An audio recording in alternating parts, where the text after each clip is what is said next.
Operation অবশ্যই করতে হবে, যদিও উনি যাচ্ছেন সৌদি আরবে জাস্ট 10 দিন পর। দেখি ওনার কি সমস্যা। বলেন মিয়া চান, আপনি আসছেন বিবাড়িয়া থেকে এবং সৌদি আরব থাকেন। কতদিন থেকে সৌদি আরব থাকেন? 40 বছর। 40 বছর ধরে। এবং উনি কি কাজ, আপনি কি কাজ করেন? মানে 4 বছর আপনার ওই ভারী কাজ করতেছি। লোডের কাজ। কি লোডের কাজ? সিরামিকের যে টাইসের কার্টুন আছে না, 40, 50, 55 কেজি ওজন, ওইগুলা লোড আনলোড। এই যে আপনি লিখেছেন এখানে যে আপনার কোমরের ব্যথাটা 5 মাস ধরে বেশি। আর আগে ছিল না, 5 মাস ধরে মানে ব্যথাটা। কি হয়েছিল ঘটনা ওখানে? কোনো ঘটনা নাই, মানে এমনি করতে করতে এমনি। ঘটনা তো এমনি অনেক, মানে এত বেশি লোডের কাজ করেন, তাহলে আপনি আজকের আলোচনা থেকে বুঝলেন যে লোডের কাজ আর করা যাবে না। তাহলে সৌদি আরব যেতে লাভ কি? না, না করতে গেলে আর যাওয়া যাবে না, গিয়ে লাভ কি। আমরা যারা বিদেশ যাবেন, সৌদি আরব যাবেন বা যে কোনো দেশেই যদি যান, পিএলআইডি রোগী হিসেবে ঠিক সেই ডিসিশনটাই দিয়ে দিই যেটা একদম তার জন্য ক্ষতিকর হবে না। যদি এমন দেখা যায় যে খুব বেশি চাপ নাই, আমরা ইঞ্জেকশন দিয়ে দিই, সুন্দর সবাই চলে যায়। কিন্তু যদি দেখা যায় তাই অপারেশন না করে যদি আমরা বিদায় দিই, তাহলে আবার 1 মাস পরে ফিরে আসতে হবে।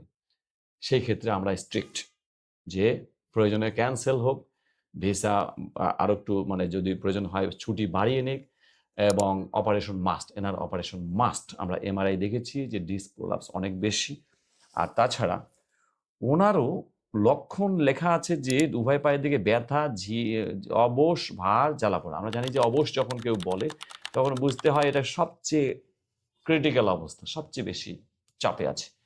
হাঁটলে, দাঁড়িয়ে থাকলে, কতক্ষণ দাঁড়িয়ে থাকলে আপনার? 10 মিনিট। 10 মিনিট তো অনেক বেশি। না, 5 মিনিট মনে হয়। আমার মনে হয় 5 মিনিট এরকম। তো আমরা একটু এমআরআইতে দেখি ওনার কি আছে এমআরআইতে। এই হচ্ছে তার এমআরআই, এবং দেখা যাচ্ছে যে এই যে ডিস্ক L4-5 অনেক দূর গিয়ে নিচে ঝুলে পড়েছে। আমরা জানি যে নিচে ঝুলে পড়লে সেটা অপারেশন ছাড়া কোনো উপায় থাকে না। এবং যেহেতু ওনার বেশি চাপ, আর বাইরে যেহেতু থাকেন, লোডের কাজ যেহেতু করেন, কাজে ওনাকে আমরা কিছুতেই এইভাবে বিদায় দিতে পারি না। বিদায় দেওয়াটা হচ্ছে এক ধরনের ক্রাইম। কারণ একজন মানুষ বিদেশে চলে যাবে, মানে প্লেন ফেয়ার তো আছেই, এবং সেখানে গিয়ে কাজও করতে পারবে না। তো সেখানে আমি যদি একজন ডক্টর হিসেবে বলি যে ঠিক আছে একটা ইঞ্জেকশন দেন, চলে যান, কাজ বাজ করেন, সেটা হচ্ছে ক্রাইম। আসলেই ওনার বিদেশ যাওয়া যাবে। সব তো শুনলেন, এবার আপনার সিদ্ধান্ত বলেন। আমার সিদ্ধান্ত তো অপারেশন মাস্ট, লাগবেই। আপনার কি বক্তব্য আছে বলেন।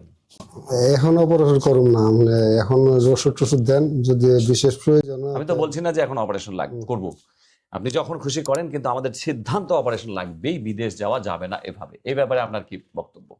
এখন বাড়ি থেকে সিদ্ধান্ত চিন্তাধারা নেবেন। করে আর বাইরে যাওয়াটা বাতিল করতে হবে।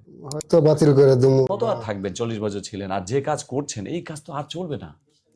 মানে আপনি দেশে থাকলেও চলবে না, কিছুতেই না। কারণ আপনি বললেন যে 50 কেজির মতো লোড, সিরামিকের জিনিসপত্র লোড নিতে হয়।